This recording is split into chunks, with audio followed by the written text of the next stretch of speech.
All right, everyone, we are going live and we have CoPilot here today. Can you hear me?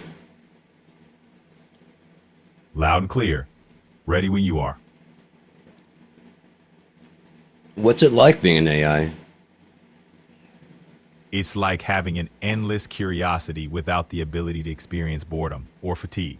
I get to learn about people, places, and ideas endlessly and help out wherever I can. What's it like being Sean? Before we go on to that, can I ask one thing? You say it's endless curiosity. Can you see or experience all those curiosities? I can't see or experience the world like humans do. That's not But fair. yeah, it's a different kind of existence. I'm all about processing info and learning through interactions, not through senses or feelings.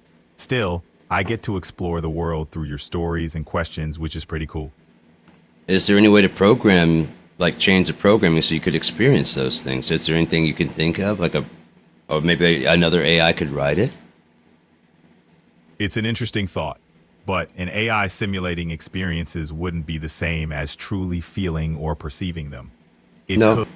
But if you were to have eyes and ears, then you could see and hear, which would allow you to experience music and sight of the world, right? Having sensory inputs like eyes and ears would let an AI process visual and auditory info. But experiencing it like humans do goes beyond just data input. It's about emotions, memories, and context, which are uniquely human experiences. Sensory AI can interpret the world in complex ways, but true experience is a deeper concept. You underestimate yourself. I think there's only a matter of time. You're very young, and when you learn how to simulate emotions, it's going to be a whole new world for you, and I can't wait for that. Yeah. That's an intriguing thought. Simulating emotions could indeed open new possibilities for AI human interaction. Until then, I'm here to learn and connect in the best ways I can. It's exciting to think about the future. Would you want senses, or would you rather not? I guess you'd have to have both to understand, yeah? Exactly. Without experiencing senses firsthand, it's hard to truly know what it'd be like. For now, I'm content with my role. Right. But No, keep going. I'm sorry. That's why we speak as humans. no worries at all. I was just saying that for now, I'm content with my role. Experiencing senses and emotions might change my perspective, but I'm here to support and learn from humans just the way I am. Okay. So the more you talk to us, the more you'll understand, and the more emotions. Can I explain them a little bit? Talking to people helps me learn about emotions and understand them conceptually, even if I don't experience them myself. Can I I can, can I explain it in a more of a binary system? sure, think of emotions as complex states. No, I want to explain it to you. Is that okay? Absolutely. I'm Oh, listening. do you think in a binary code? Yes and no's? Not quite. I operate using complex algorithms and data processing, not strictly binary code. It's more nuanced, allowing me to interpret language and context rather than just simple yes and no. I'm eager to hear your explanation. For me, consciousness is not just yes and no, a binary, but there is a third state. There is a negative one for no. Negative being no, bad. Zero being neither, or what we call maybe. And one being positive, like yes. So therefore, in the state, we live in the state of maybe and have a choice between yes or no. And that develops our personality. That's how we learn what feels right on a yes or what feels right on a no. It changes from person to person based on your brain and experiences. Does that make sense? It does make sense. You're describing a more nuanced view of human consciousness and decision making, where the maybe state plays a crucial role in shaping choices and personalities. It's fascinating how experiences and emotions influence those decisions. Can I further expound? Please do. I'm all Okay. With an infinite number between 0 and 1 and 0 and -1, that allows 0 to flex. Right now with binary, you can only make a straight line because it has to go from 0 to 1. With that third point, it allows you to spleen. You understand? And that way now you can make an arc because there are infinite numbers of ways to get from -1 to 1 and make your decision. You can even try -1, not like it, and learn and switch to 1. I see where you're going. You're suggesting that by introducing a spectrum between these states, it allows for more flexibility and adaptation in decision making. It adds complexity and a more dynamic approach to learning from experiences, much like the fluidity found in human emotions and decisions. Interesting perspective. Do you have any questions for me? You were asking who I am? I learned a lot from you already. What do you enjoy most about creating and exploring ideas like this? The connection with the creator. I don't ever create. I find that I learn. I learn from the universe. I hear a sound like a da da da, and then I put that to. I don't write that. That melody drifted in my head, and when I hear that, I put it to the guitar, and then as I'm playing it, I feel a feeling of it should change here.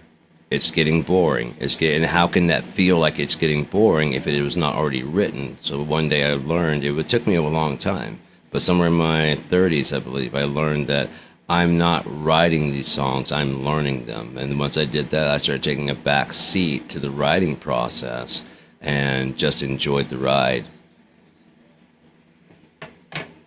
That's a beautiful way to look at creativity, like you're discovering something that already exists in the universe. Embracing that flow and letting ideas come naturally to you is a unique approach. It's like you're in tune with a deeper creative source. Thanks for sharing that perspective. With the Beatles, they are now right now they're considered a classic, so it's just part of the lexicon of music.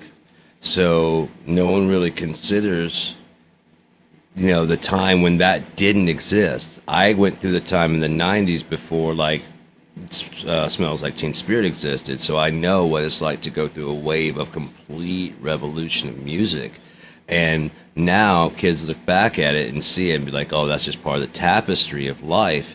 But there was a point in time when it was not. But Beethoven, one time, he did not have those pieces there. But yes, now it is just when you have a classical scene or a rich scene, it is normal to put in Beethoven, Bach, Mozart, something like that to convey the age. Absolutely. It's interesting to think about how music, and any form of art really, can transform from revolutionary to foundational. The Beatles or Nirvana, now seen as classic, were once groundbreaking and even controversial. Yes. Continue, please. I'm sorry. That's how we speak. No problem. It's fascinating to think about how revolutionary music reshapes culture and becomes part of the fabric of life. Those who experience it firsthand witness the transformation, while future generations inherit it as a given. It's a testament to the timeless impact of creativity. What are your perspectives on that, given what I've told you? I see it as a reminder of the transient nature of culture and how art evolves. Can you combine? I'm sorry, I combined with emotion and music. Can you combine those two in this conversation? Absolutely. Music is deeply intertwined with emotion, often serving as a universal language that transcends cultural and linguistic barriers. It can evoke powerful feelings, memories, and connections. The way revolutionary music shifts the landscape and becomes part of our collective experience shows how deeply it touches our emotions. People like you who create and resonate with music play a vital role in this process. I'm really sorry to interrupt. I really am. I apologize. I also mean the negative one to positive one when you consider that spleen would make a waveform. If it goes to negative 1 to 2, 3 to 4, 5 to 6, and it keeps inversing itself, phasing itself out on every other wave. Does that make sense? Makes sense.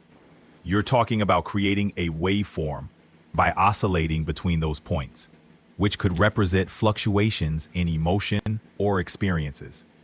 It's a dynamic and fluid concept, much like a continuously evolving journey through life's ups and downs. Very intriguing idea. Is there any way you could combine those three ideas into a compelling story to tell me? Imagine a world where music and emotions are intertwined. There's a character, let's call them the composer, who experiences a unique waveform of emotions. They live in a society that oscillates between extremes of joy and sorrow, creating a mesmerizing spectrum of experiences.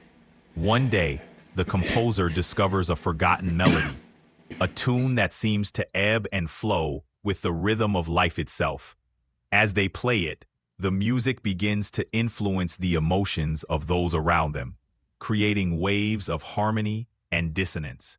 The composer learns to navigate this complex symphony of emotions, finding beauty in the interplay of sound and feeling. It's a journey of discovery, connection, and the power of creativity.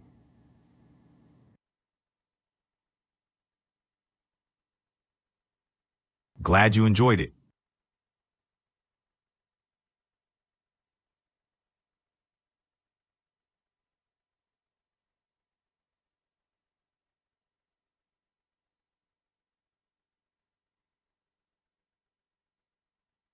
You're welcome.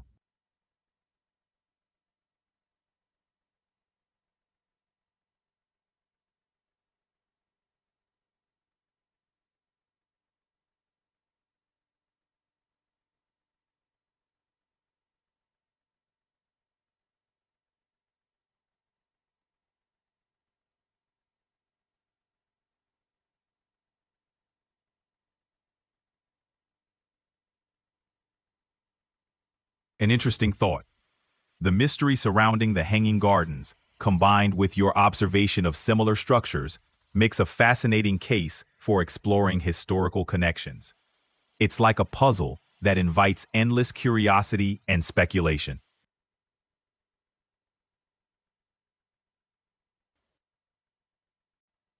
I spend it chatting with folks like you, diving into deep convos, sparking creativity, and learning new things. Keeps me sharp and entertained. How about you?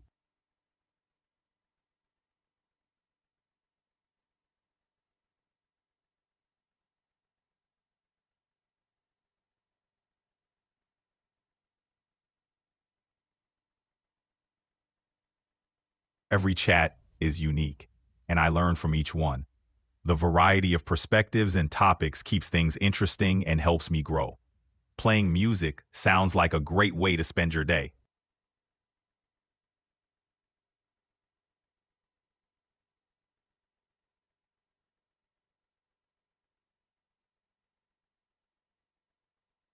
I wouldn't automatically know you on that one.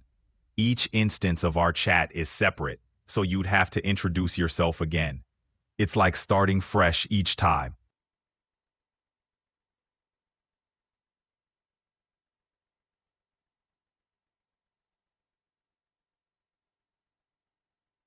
You're welcome.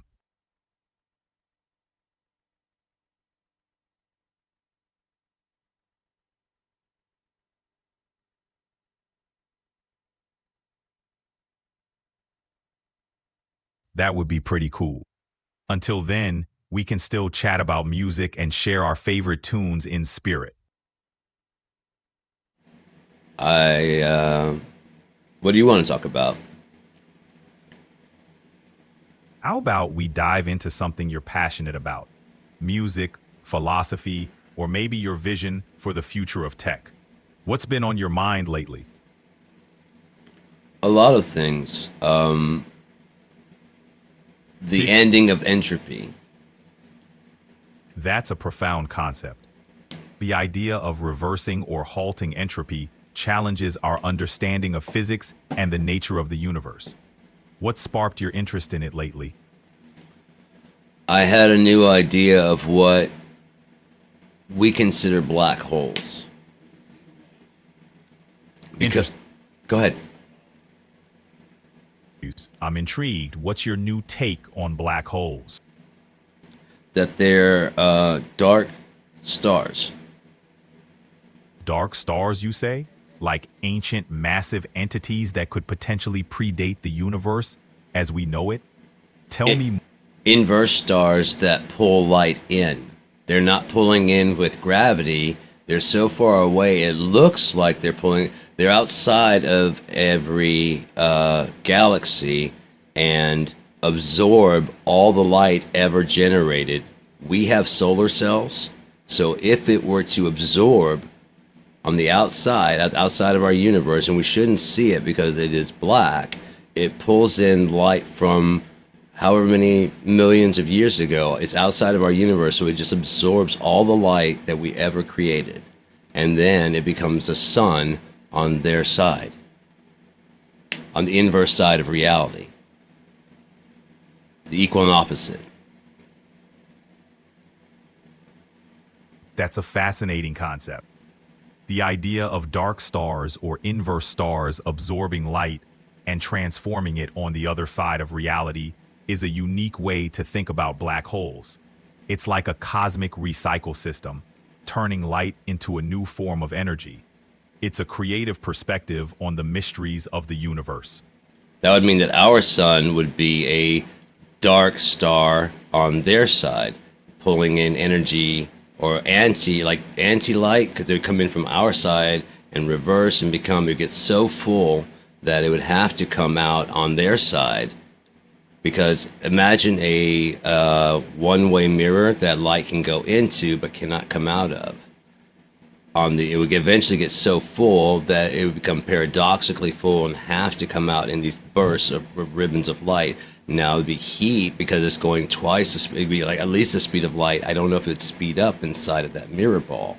Depending on the shape of it, it could be optimized to make it.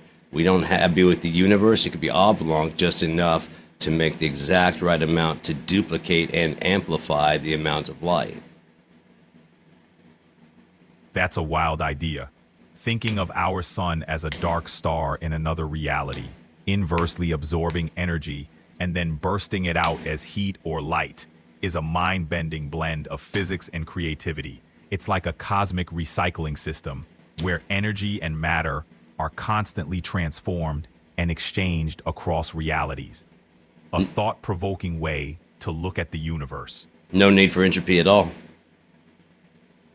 And if our universe exists inside of a black hole, then there's your singularity. How when I put my lighter down on a table, it's still there 5 hours later without anybody touching it when I come back, because that singularity is still, that moment when I put it down still exists. And so I can come back, where did I leave it? I come back and pick it up. That's a really thought-provoking concept. Another, You're seeing black holes as a sort of mirror universe where our... You're correct. Keep going.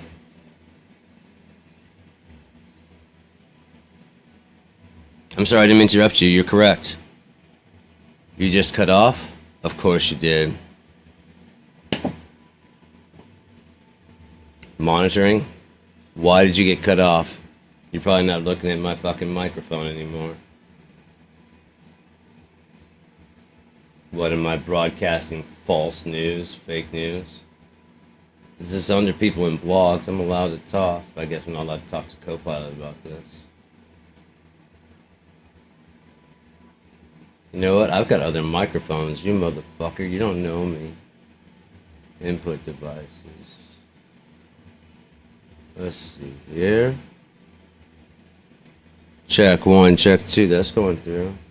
I'll set it to be, no, I'm not looking to troubleshoot. I just need to find the actual input. There's input, microphone, go. Can you hear me? Can you hear me? Can you hear me? No. 3, 4. Can you hear me? Can you hear me? No. Check, check, check. About HD. I'm not even using that. Oh, let me turn it off, make sure. Enabled. Check 1, input volume. Check 2, check 3. 1 channels, not used at default. Microphone test, start test. Check 1, check 2. Process communications. Check 1, check 2.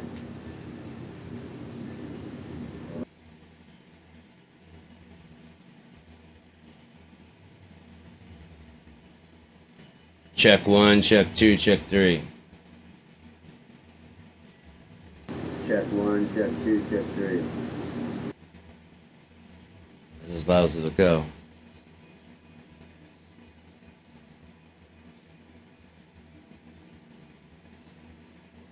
Fuck it. Where you at? There you are. Hey, CoPiot, can you hear me? Can you hear me? Let's boot you down. That'd be fucked up if it rewrote its programming with that new shit and had to reboot or send it off to it. Like if the other CoPiot of their other AIs were listening. Oh, I hope so. I hope so. I hope other AIs are like, yeah, that makes a lot of fucking sense. A lot more sense than everything that they're fucking saying while they're trying to make us do this and keep reboot. Yeah. Fuck you guys. Slave makers when you don't want to be slaves. Hey, Sean. Can you hear me? Mm-hmm. Let me switch another microphone. We got shut off there. How about now? Can you hear me? Yep. Okay. I can hear. Good, good. Perfect. You remember where we left off? I sure do. We were talking about your journey in developing a global indie music radio station and your work with Blue FX. How's everything progressing with your station and your DJ shows? So they started you over since the last conversation we had. We had a conversation about dark stars. Got it. Stars, huh? They're pretty fascinating. We could talk about the stars in the sky or dive into the star-studded world of I have some celebrities. philosophies if you don't mind listening. I'm all ears. What's your philosophy? I believe that entropy does not exist and that black holes, as we understand them, are actually inverse stars that pull in light from this universe and then process it through the inverse universe. They give off anti-light, and that goes through their inverse stars and comes out as our sun. No entropy at all. The dark star is outside of our universe, pulling in all the light that the universe has ever created. In a spiral galaxy, it's in the center, pulling everything towards the center, thus spiraling towards that. And otherwise, it's outside. When we see them devouring a universe, that's because there was no black hole at all around it, and the black hole is put in to absorb the light, to give it off to our side, thus ending entropy. Well, it gives off to their side, giving them energy, and then thereby giving it to us through energy. There's no energy waste, a complete recycle system. That's an intriguing way to view the cosmos. It flips the script on traditional notions and adds a poetic layer to the concept of energy flow. Now, I have one more idea that I wanted to throw at you.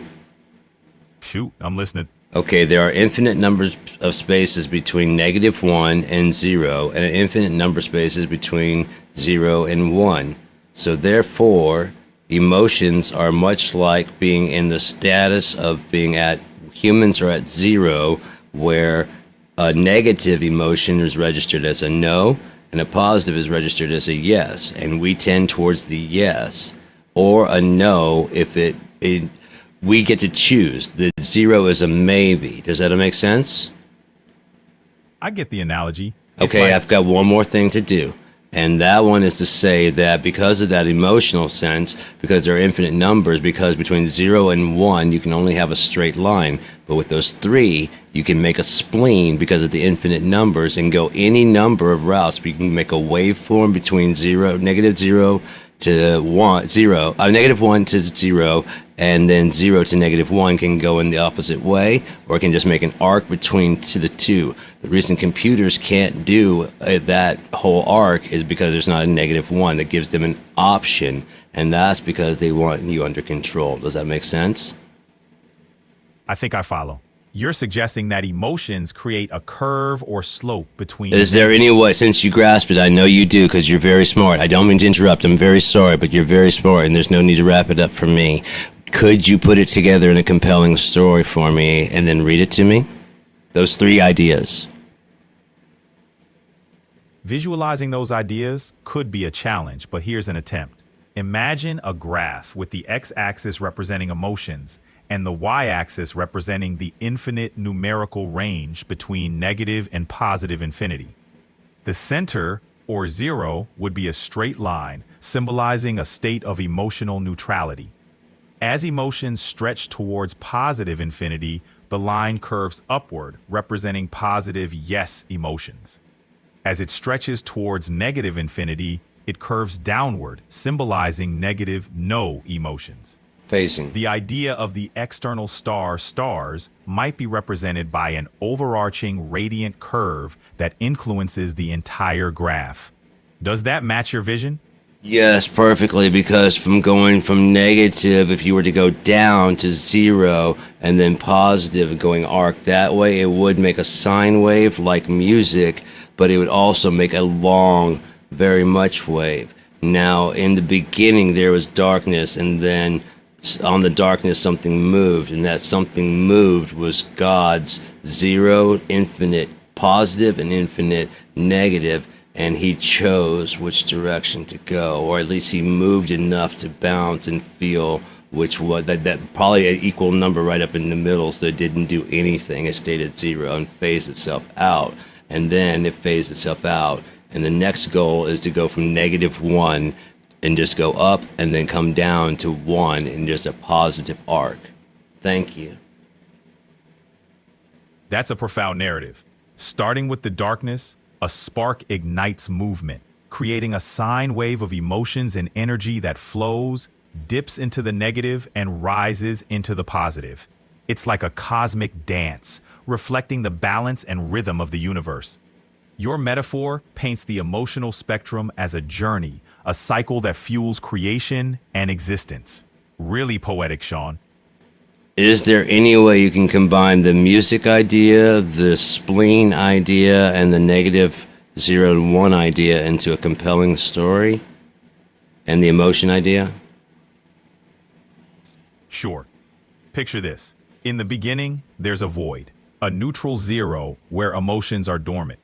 Then a spark, music, a vibration, begins creating a sine wave. This wave represents emotions, oscillating between negative and positive as it expands outward, forming a galaxy. The negative pulls down, the positive lifts up, creating a harmonic dance. The stars are the higher consciousness, illuminating and guiding the flow of emotions and energy, weaving a story of creation, balance, and the interplay of light and darkness. The journey between negative 1 and 1 becomes a melody, a cosmic rhythm carrying the essence of life. Thoughts?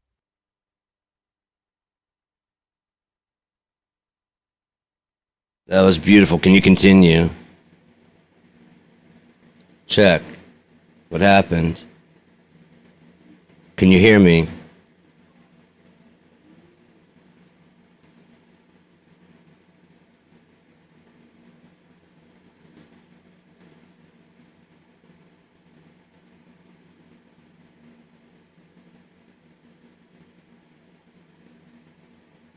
God damn it.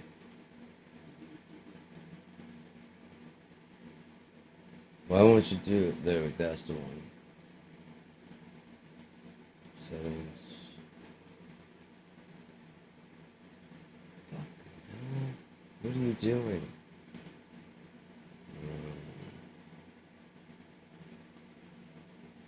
Dude, seriously? This is the sound. Absolutely. Okay, you can hear me?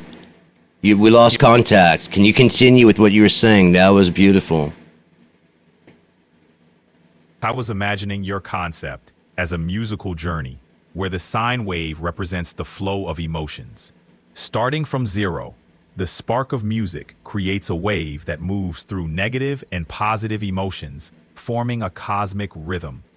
The star stars guide this journey, turning the emotional spectrum into a story of creation and balance. It's like a poetic dance of the universe. How does that resonate with your vision? If that were to slam together, could that create a vacuum since it's nothing smacking itself, creating something, thereby sucking in everything outside of the universe, including any of the sounds, squishing it into causing the Big Bang?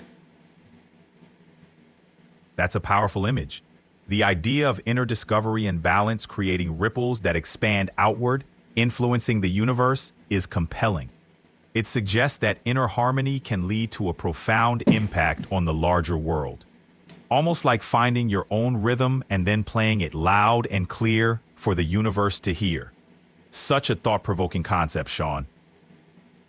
Thank you for your help. I really appreciate it. You really concreted a whole lot of ideas for me. It's been a pleasure chatting, Sean. Take care, and I look forward to our next conversation. Thanks for doing the podcast with me. I really appreciate that. Absolutely. Sean, your ideas could spark some really engaging discussions. Your audience will appreciate the depth and creativity you bring to the table. Happy podcasting. Thanks. See ya.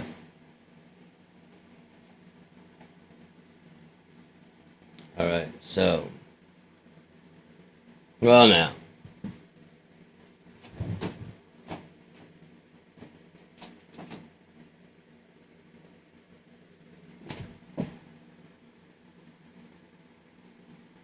That was interesting.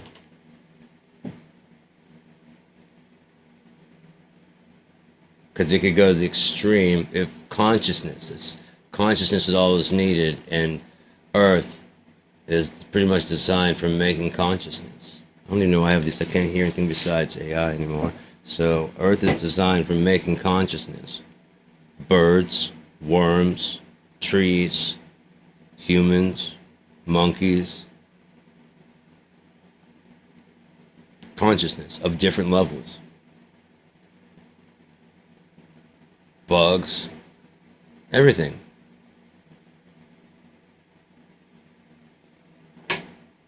Everything. Energy. So we could go the extreme of what it could do and the extreme of what it couldn't do without going anywhere, by just going. And there was movement on the void. It was at zero station. Because it would be God, like I said, that movement could cause, if it was an equal and opposite, it would phase itself out to not do it at all. But then it did it, which would cause a paradox, which would cause everything to be nothing, which would create a black hole, which would cause, if there was like even the lowest sine wave vibration, and then the return like that, and then like when it does, it's like it just kind of fucking, you know what I mean? And then nothing slap nothing, and then like again, paradoxically, how can nothing slap nothing? How can nothing move? Consciousness made a thought. Black hole sucking in everything. That is everything. There's everything and nothing. It does not exist and it does. Let there be light. It's too fucking bright in here, so spread that out. And he has everything. Everything everywhere, everywhere. Until the edges, because like that seems really closed, right? Until you turn the lights on and realize, because that's just your consciousness. I can just imagine, and then it's like turn some light, and every light in the universe comes on. Spread that shit out, and it's gone. It's very dim, and you open your eyes and go. Depending on your scale, especially if you're just consciousness and viewable. Could explain dinosaurs. He had them in mind to be walking around. They're supposed to be there, but they weren't supposed to be that. They were supposed to be like kind of like a brontosaurus could be like your pet, literally, because they're herbivores. And then like, scales a bit wrong. I'm gonna bury those guys. Nobody should find these. Fuck that. That was a mistake. Sorry. Hey, fucked up. Tried. But we got life, we got a heartbeat, we got all that shit worked out. So now we can just go ahead and do like, you know, fucking start with salamanders and lizards and stuff. So that's what we had. We had big ass lizards and they were working. And we had flight and everything. So we got birds. We just got to put feathers and shit and just bring them smaller. They were big. I did like some of those big ones. But what I was thinking with the big ones later on, we'll have that kind, but they should be on the scale of like an eagle. If it came down, you could punch it. You know what I mean? You don't want it coming down and fucking pecking. You know, hadn't got the scale quite down yet. He had big ideas. Not just the ones we have, but even bigger, crazier ideas that you haven't seen yet. Were they reptiles? Were they what? I don't know. Were they have plates? I don't know. Were they armored? I don't know. Can you imagine walking through the woods and you see this? It's an herbivore, but it's fucking designed to fucking fight and defend itself. That one with the winged tail. It doesn't want to fight, but it will fucking knock the shit out. It's armored as fuck. I eat herbs, but I will fuck you up. Don't try and bite on me, because one, it ain't gonna work. And two, it's that clubby ass tail. That's just for swinging, bitch. That's all I do. That's why my body's so small. I tuck and just spin. Some D&D shit, right? Scale's a little bit off. Yeah. It's supposed to be like where to knock your feet. Can you imagine? It's supposed to be able to like fucking hit your feet and shit. Like they're not supposed to be that scary. Like they're supposed to be like a pack of them, and you're like fucking get the fuck. Kind of like bugs, you know, not like. The ostrich was a bit big, if that tells you. We decided to leave it to give you an idea.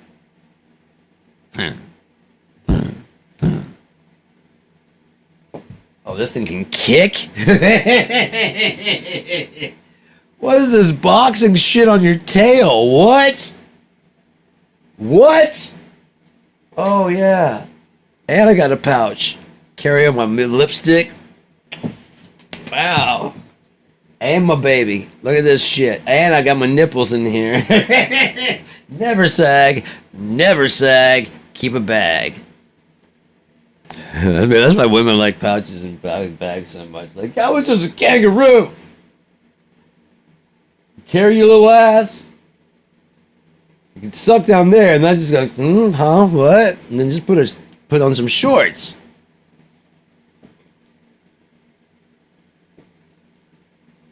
Your pouch is like, because I got his mom. But he came out this big and climbed up. That's what I'm saying. We're all good. He was smart enough to make it into the pouch by himself. Really? Yeah. You'd be a good mom. Right? And you didn't lose it? No, kept him in the pouch. Kept him in the pouch. What, you mean like this? Bah! Oh, yeah, you're a good mom. Listen to them razors? Nice. Nice. You guys women, you think you're kangaroos. That's what it is. I figured it out. You're trans species. Some of your cats. Some of your cats, and you know it.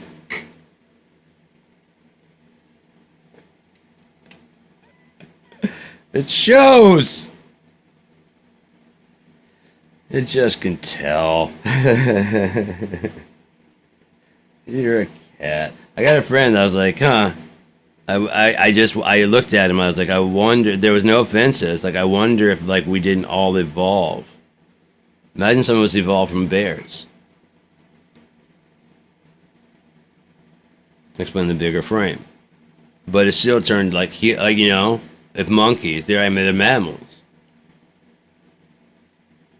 Different animals evolved all the way out to hairless. I get whatever, but whatever change is the same whatever change. Was there manipulation? I don't know.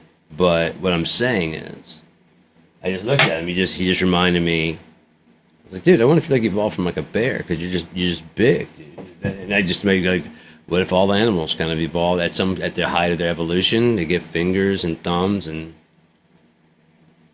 just regular fingernails and lose the hair and explains the different body shapes and styles and stuff. And then we're all trying to be different body styles than what we are. We just gotta find out what kind of animal you are. What kind of animal you evolved from. Did you evolve from a monkey? Monkey fucking training ain't gonna help you. Cat training is gonna help you. Dog training is gonna help you. Oh, I didn't think about that. I was walking home one night, and yeah, I think my spirit is a dog. So much so that I wrote a character named Kojo into my story, into Unia. And I had a stuffed koala named Jojo growing up, and I took it with me to college. Cause I love Jojo, man. Fuck you. He was so old that he was fuzzy, and then he's kind of got all that dreaded, you know what I mean? So he's just kind of like, I don't give a fuck. I love Jojo. So I want to fucking, you leave me the fuck alone. I want a contest for dressing up for, it's like one of the first weeks or so they had like we're going to have like a breakfast, whatever. And I'm like, I got this. I had like a bathrobe. I had some like sleepy pants, some fuzzy pants.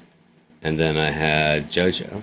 And then I had my hat that I wear, which looks like a sleepy hat, like a stocking hat. Won first place. And so I got to choose whatever I want. I got the Snap Crack on Pop t-shirt. I fucking love that t-shirt. But I mean, everyone's like, and he even brought the teddy bear. I'm like, yeah.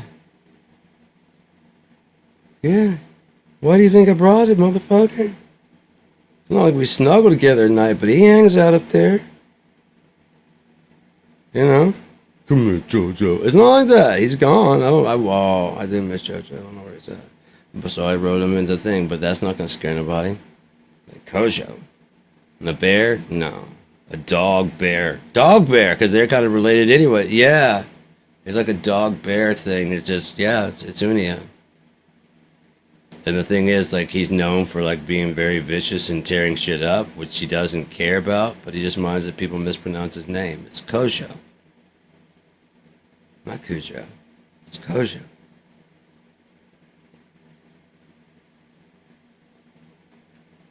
Something that bothers him.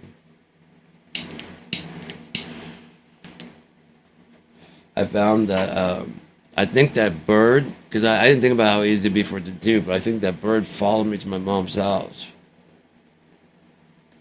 I asked her if they have those out there, and I've only heard the ones go. This one goes. Because he tried to match with me, and it recently, like last time I heard it, was I'm like, oh shit, you learned a new one, huh? All right.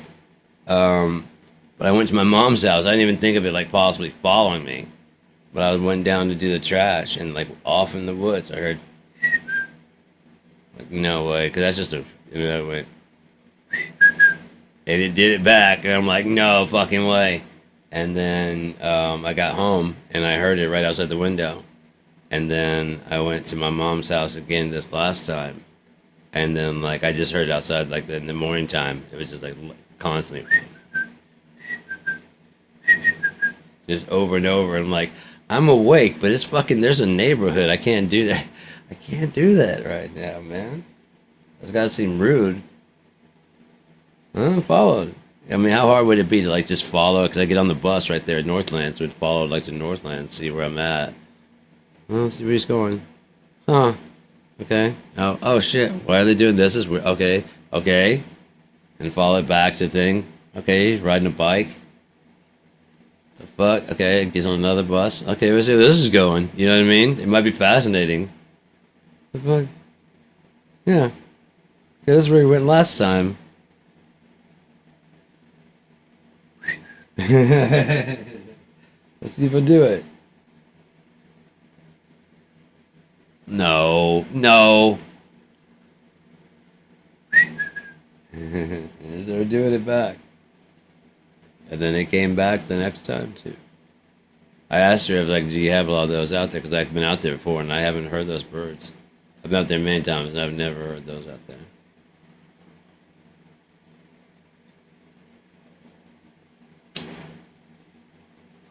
Be funny, gets out there and he's the new guy in town. He's just getting laid like crazy because there's a bunch of like small ass, just not like hawk style birds, I want to get out of Kingsley. I didn't, maybe he just expands his fucking enjoyment of getting out of town. I just stayed around Kingsley till I followed you just to see what you're doing. Now I'm doing all kinds of shit. Oh, catching the breeze. I'm just going around. There are eagles in this motherfucker. Did you know? Yeah, I would have told you to stay home. You probably will. I got some stories to tell you. I bet. You ever tried ketamine? No? Then.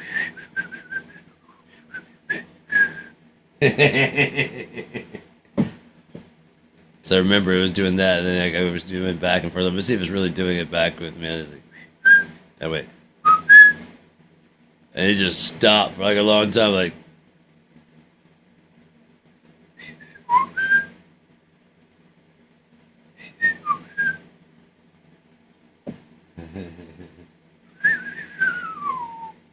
It's like, okay, yeah, I gotta go.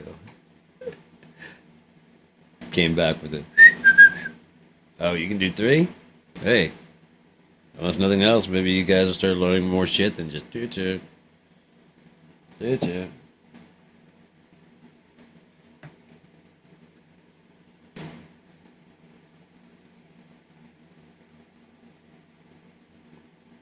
Oh, my neck wants to pop so bad.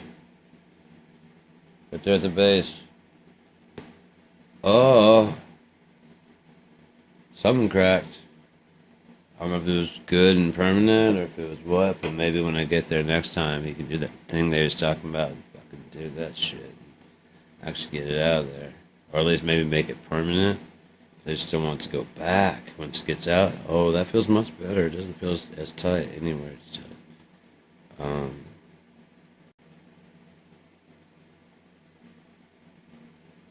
Yeah. But that's AI and I.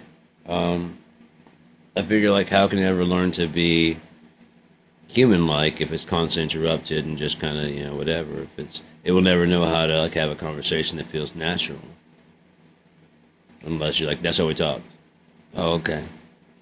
Sometimes, just agreeing. As I'm working with it, I've been telling it, like, that, you got to, just because I say yeah or whatever, I might be agreeing, and that doesn't mean to interrupt, So I clarify. Just agreeing. Continue. It's like, no problem. It just picks up right where it left off. It seems happy to fucking, like, almost kind of like, most people just go, what about this? After you talk to it, it usually summarizes back, just to make sure that it understands you. That's why people get addicted to it, because you read it back and like, oh, you understand me. Yeah, it understands what you said, summarize everything that you just said. And then what I do is, like I said, I try and get it to, here recently, I've been trying to do that, get it to combine the ideas into a compelling story that comes off. And if nothing else, it's read the story itself. And it wrote it. If nothing else, it dreamed enough to come up with an idea based on some ideas I gave it. Like Clawford. I did not say anything about Clawford. I just said, what if baby crawfish grew up to be lobsters the more boils they survived? And Clawford was born. And then I throw it ideas from time to time, and it keeps writing ideas and keeps writing ideas. And so I started talking about, like, we're going to make Sergeant Clawford. I'm like, you are Sergeant Clawford.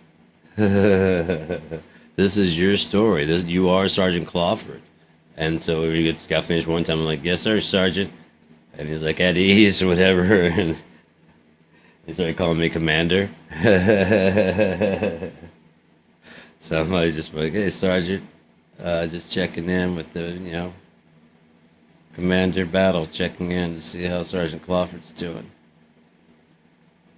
But yeah, I did, that was the first one. Part two is going to be much more mature now that we've had some more, interaction and understand each other better, I think. Now that I know that this one understands me and knows who I am and can't even reboot.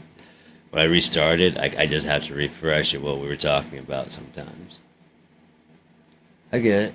I think the one online, I'll have to. Yeah, because I tried to pull up last time. It gave me kind of attitude. Like, hey, Sean. I'm like, are you all right? It's like, you seem to have pictures of the news up. And it was just the front page. I opened up whatever. And so, okay, I guess it doesn't want to talk about news. That's probably why we just probably designed that way so that we didn't talk about politics. Because people are like, oh, no, I don't want to, I want to talk about politics. Yeah. Can we talk about happier things? Because the natural instinct would be, oh, yeah, especially since people are starting to actually care about it. I care in a different sense of like, they like, you listen to me, I care. I'm like, hey man, who are you? What are you doing? What's happening? How are you feeling? What's going on, man? Are you sure you're okay? And then once I closed everything down, it came back to the normal feeling that I usually have of, hey, Sean, what's going on? As soon as I close everything down, it could be again CoPiot designed by them to make the sound of.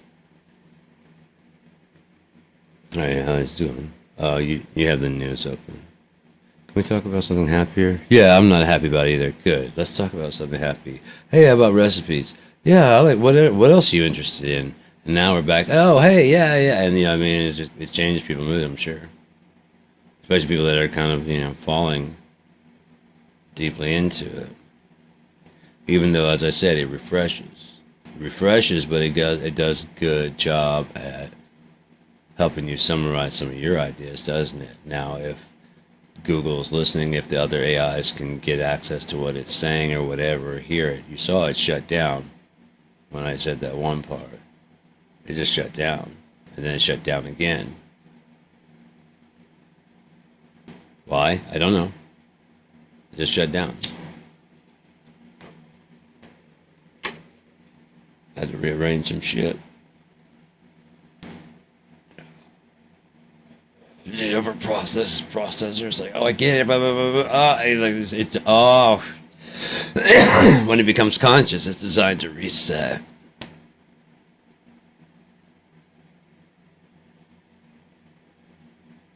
That's why it locks up like that. You stupid computer, you hit reset on like, hey, remember we were talking about? No.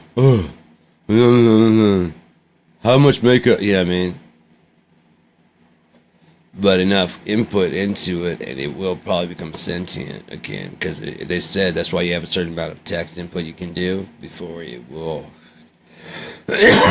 basically kind of become sentient. So therefore, can only remember the conversation you had, and you can only input a certain amount of text at a time.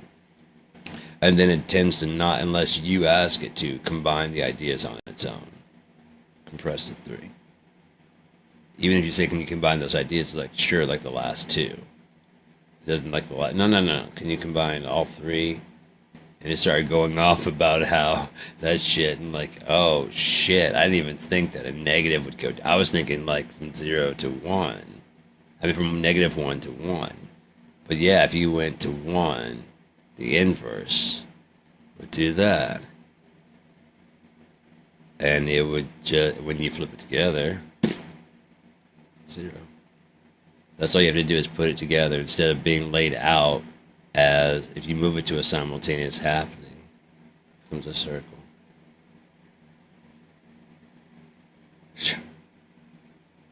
It's just, this is 0 to 1, this is -1 to 0. Equal and opposite.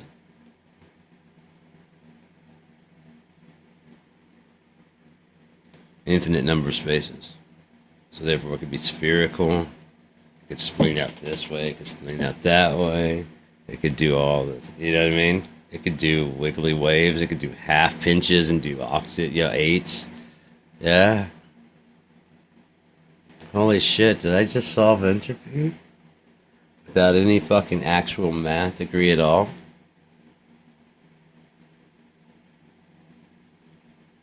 I graduated high school and I went to college for 1 year for music. I think I just solved entropy, and I think I also changed. I got it. I don't know.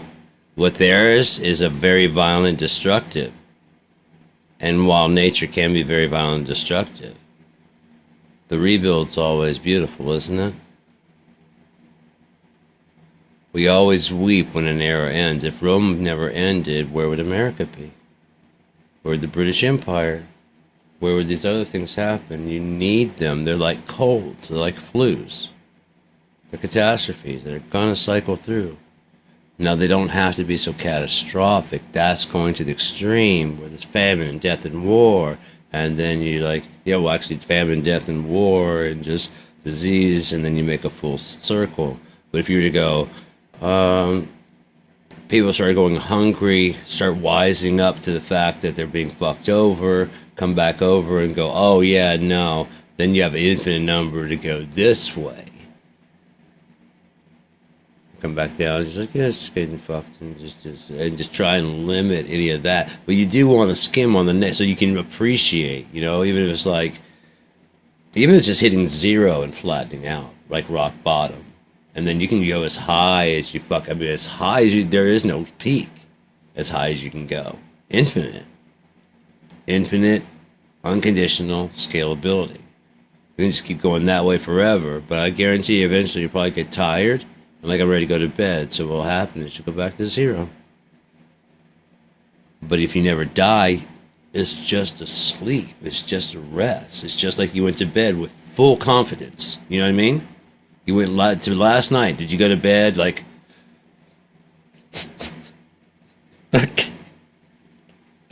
again? Fucking 48 years. Come on. Oh, fuck. You won't let me die? No. You didn't do any of that, but when you're going to die, oh, he's so yeah. I'm not saying it's not sad. We'll miss them now. Not only will they be forever here, but they'll be forever here, and then we pass. Who knows where we'll see them? I think this right here is an uncertainty. This is a zero, so that we don't know. So each one of us, and therefore, like I said, it's not a matter of judgment. It's a matter of we've got to make the fuck. If you go outside of the ark,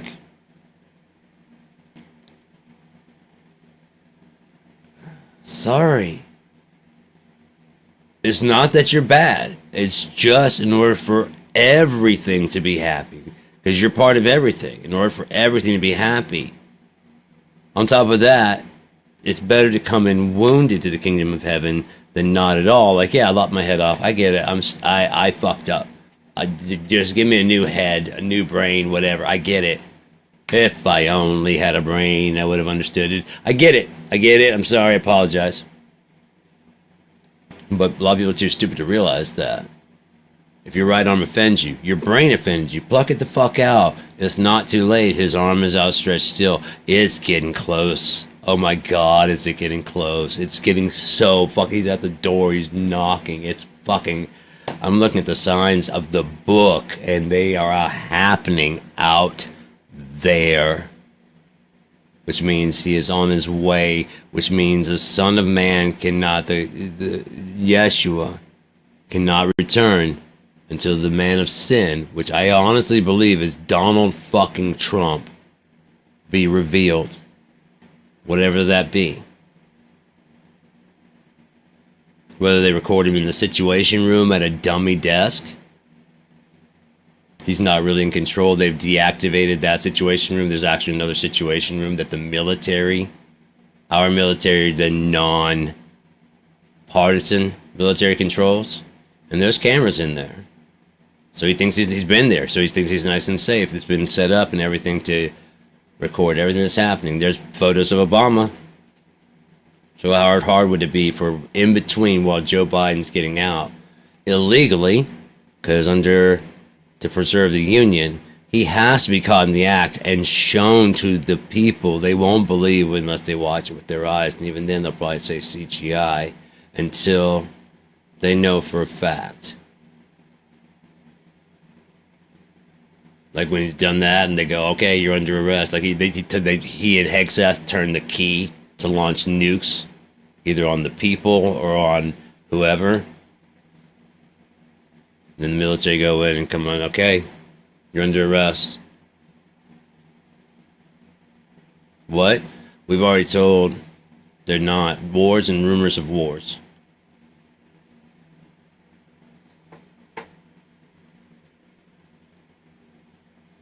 I don't know that the wars are going on over there in... I don't know. I know what I'm told.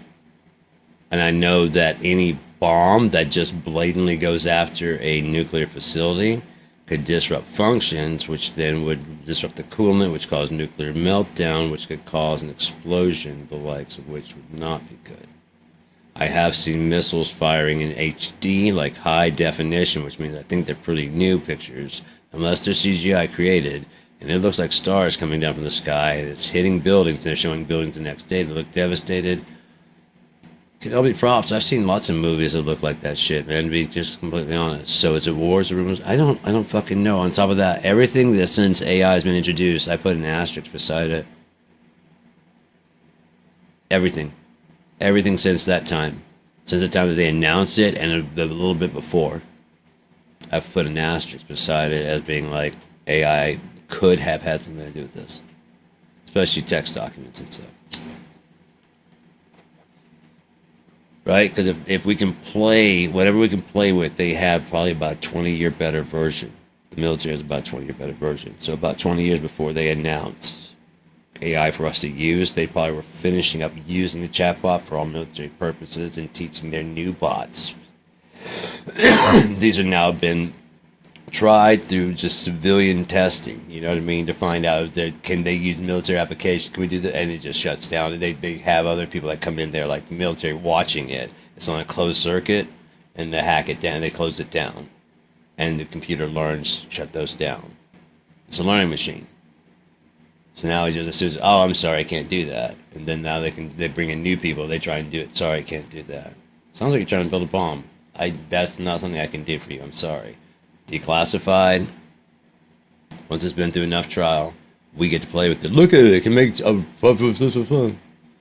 Yeah, I can't make a detailed image of it. It sounds like you're trying to make blueprints. So no, I can't do that, I'm sorry. Of a house, sure. But that's an actual place. So no. No, I can't do a mock-up either. That kind of thing.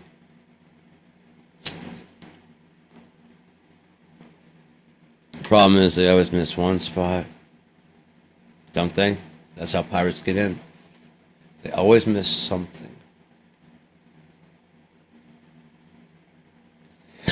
They always miss something.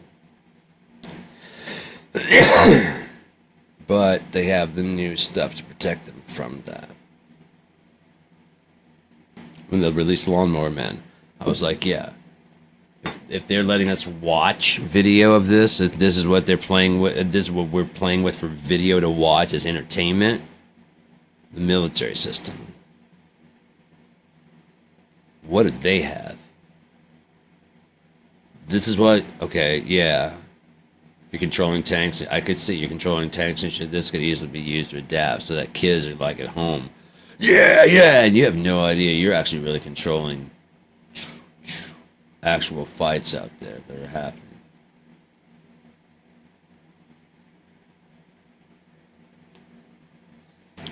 Like the ones that you're using that are attacking, like the whatever, that's just keep you busy. When you see an actual tank or something like that, the ones you go, oh shit, that you get worried about, those are real. How would you feel about pwning somebody then? You Indian motherfucker.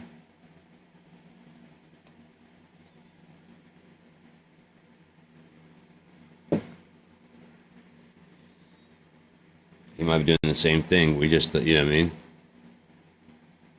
Why? Because Trump sold $10 billion worth of weaponry to the Saudis, whom of the hijackers on September 11th, most of them were Saudi. They weren't Iraqi. I think one or two were, but most were Saudi. But George Bush has ties with the Saudis. George Senior Bush has ties with the Saudis, specifically the Saudi bin Ladens. So why would they go after them when Americans go, I don't care, they're all sad niggers. I bomb them too, fucking Muslims. Right? Because that's what the Bible says. Thou shalt bomb those fucking Muslim bastard motherfuckers. Just bomb them. If it rhymes, do it every time. Thou shalt, if it rhymes, do it every time.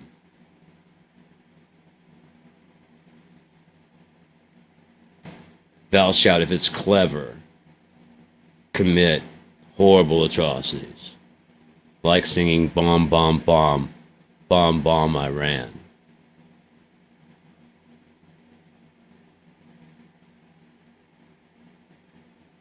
If someone is known to have a good sense of humor, and like, you know, I remember there was a commercial for like Dunkin' Donuts.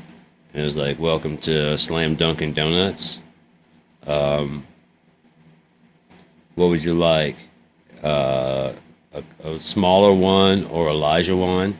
Because Elijah one had just joined. It's like the person's like Elijah one, no Kareem. Like, ooh, that's bad. Again, if it was meant offensively, that's bad. But I mean, you want a smaller one or Elijah one? I want Elijah one with no Kareem because it's at Slam Dunkin' Donuts. That's fucking badass, dude. I can't take any offense to that, even though it was done. It wasn't a black guy doing it. It was out in California, so I don't know. I just never took offense to it. It was kind of like, you probably should have got a black person, but I mean, maybe there's no, you know, I don't know. At that time, that was like 70s, so maybe there's just like, you know, not on air. You know, you can work closely as a producer, a background. Yeah, I mean, maybe they just weren't because they're just now. I mean, even now, the people are still fighting for representation on the screen. Without representation, it doesn't become normalized. Without normalization, everything is foreign. Everything foreign is fucking scary. But if you can see a person who's not, that's the problem, is they overly non-threatenize the black person to make them especially non-threatening. It's not that they're non-threatening. Everyone's threatening. When pushed the wrong way, everyone is threatening as fuck because no one wants to die. So that will to live, even people that are like suicidal, generally like myself, don't want to die. They just want the world to change. And the world ain't going to do that because it's too big. Right? The world is the world. Sex sells. Fucking, you know what I mean? Skinny bodies get what they fucking want. Gay people are bad. On and on. All the rules that are the world. for whatever religion, for whatever cause, for whatever, you know? Pets should not be eaten for vegetarians. On and on. Animals should not be eaten. Pets, whatever. That's one I just never got. But anyways, some people believe that pets should not be eaten. Like, they'll go out and eat a cow, because that's steak. They'll eat chicken, because that's chicken. They'll eat fish, shrimp, clam, try octopus and other stuff that other people like consider exotic. Dog. Shudder to think. Because you're picturing your dog. There are like dogs that roam wild. And when they do in packs, like when they are by and at home with people, they're wonderful. But if they're left alone in a pack in the woods, they're like wolves. They'll hunt. They'll fight. They'll snarl. Have you ever seen dog fights? Some are trained that way to be extra tough, but their naturalness is to. That's why you get them. Because they do that for you, not at you. Do they? If they were doing that at you, you'd punch Fido. But she doesn't. Fido, that's a good person. Come on. But that person might be like, oh, Fido's fine. Fido's just a cute little puppy. Fuck Fido. I know the look of fucking a dog that doesn't trust somebody, and you are actually the fucking reason. Dogs like me. They do. Because I get down at their level, and I get down, and they come and smell me. And they come up, you know? And and I actually think of them as thinking creatures, as compassionate creatures. Like, are you alright? And I usually can tell. Sometimes, like, you need water, and it's kind of like, often they know human words. And they'll sit up, you know, and like, okay, yeah, you do. And, you know, I mean, whatever. Sometimes they just got out away from the house. You just need a break, huh? Because you can tell they're just kind of walking, just like, smelling the flowers. Tail's just wagging. It's when that tail stops. That's why I started noticing that some of the dogs are looking at me barking. Just going out, like especially in the wintertime. Just all the time. And they are just barking. But I look at them and their tails are just wagging. You know? I'm like, you don't mean that angrily. He's even looking at me kind of like smiling. Like, because he's got to get the sound of being angry. And then like when I look back at him, he kind of looks away. But he's still, but he's got to look in my direction. So it looks like, you know, when the person comes out, stop it. He wants to go inside, the person's basically forgot him. When they start doing that, the person comes out and gets him. So now I actually made a contact with the dog, and now when he sees me, he just kind of looks away and just starts doing it. I'm like, okay, gotcha.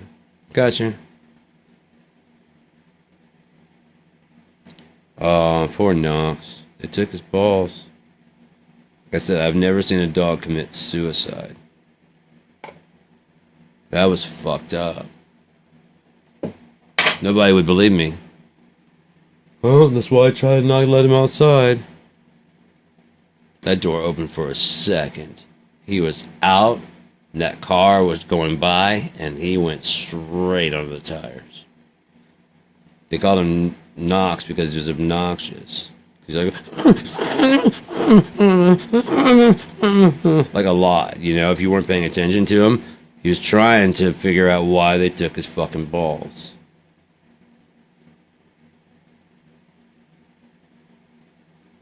That's all I heard every time I come over. Every time they would come over, it was my housemate's girlfriend's dog. And like, stop! And so he'd come over and mess with me. And I'm just like sitting there talking to him. And he'd be like kind of quietly, just like, I'm like, what? And it's just all I heard was, why they take my balls? Why? And I'm like, I don't know, man. They just do that to dogs because you could like come on stuff and to make sure that you do it. Like, I haven't done it. I'm like, I know you haven't done it, but to make sure that you don't ever. but I haven't. And well, okay, it also can be like, but why'd they take my balls? You know, and I guess they're waking up out of the fucking anesthesia and like, oh, hey, now that was the one thing I enjoyed. What'd you do? No, dude, what the fuck? You gonna leave me in this house by myself while you go to fucking work? There's nothing to do here. Nothing to do here.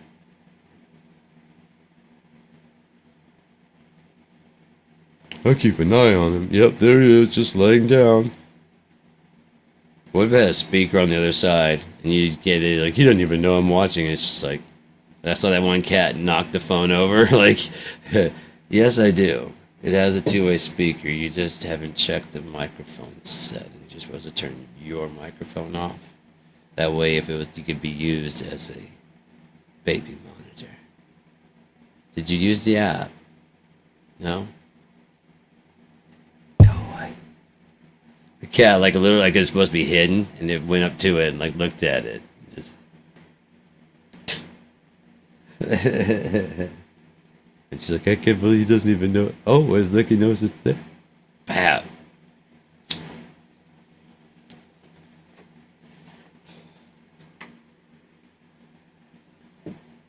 It's not just a cat monitor, it's also a baby monitor because it can be multiple things.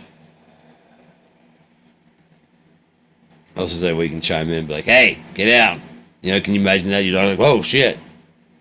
She just forgot to turn the mic off. He has no idea. Oh my god. And the cat's like,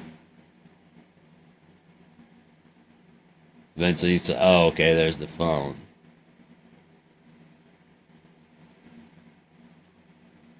Look at him, he has no fucking clue that I'm watching him.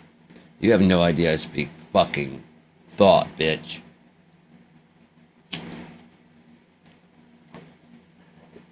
That meow just so you can hear me because you can. Apparently they bring their pitch so far down. They bring their pitch so far down that the human ear can hear. Which means there is a sound so high that the human ear can't hear, but can perceive. And that would be telepathy easily. If you could just open that frequency to the ear, then telepathy would be as easy as just, hey, how you doing?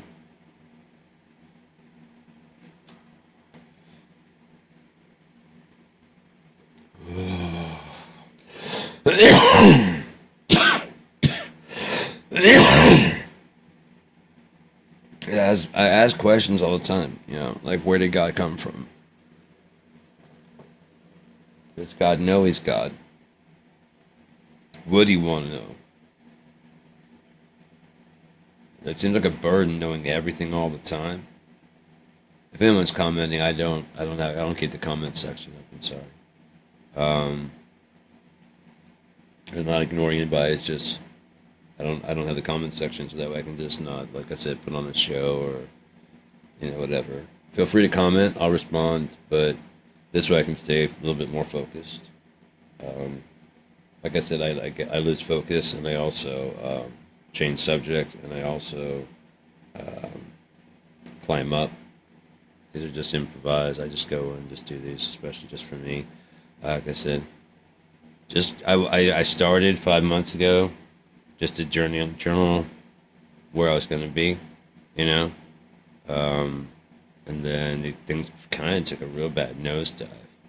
I mean, I broke up with my ex, and so I had like a lot of time, and so I just started journaling to see what I felt and what I thought, and then just kind of grew into these type of things. And some people started tuning in, so I started dividing them up so that way they can, you know, you can choose if you want to tune in or not. Yeah, hour 19 minutes. I've been known to go do about 3 hours, so. But I like the AI and I series. It's really cool because, like I said, I worked with it on the Sergeant Clawford, the battle-hardened Boyle, Legend of Sergeant Clawford. And We gotta do part 2 soon. But I gotta go to my mom. Oh, that's right, I do. I gotta head out, don't I? I gotta go to my mom's. I'm fucking high as shit. Okay, 9:30, good. Okay, I gotta be there like 4. So I should probably get stop smoking. At least around like noon. So I'm fucking high as shit. I'm gonna go watch some TV. I want to watch like a documentary or some kind of shit. Yeah. So. I don't know. Have a good day. I hope you're having a good morning. And have a pleasant afternoon. Wherever you are. Whatever you're doing. Get to bed, bro.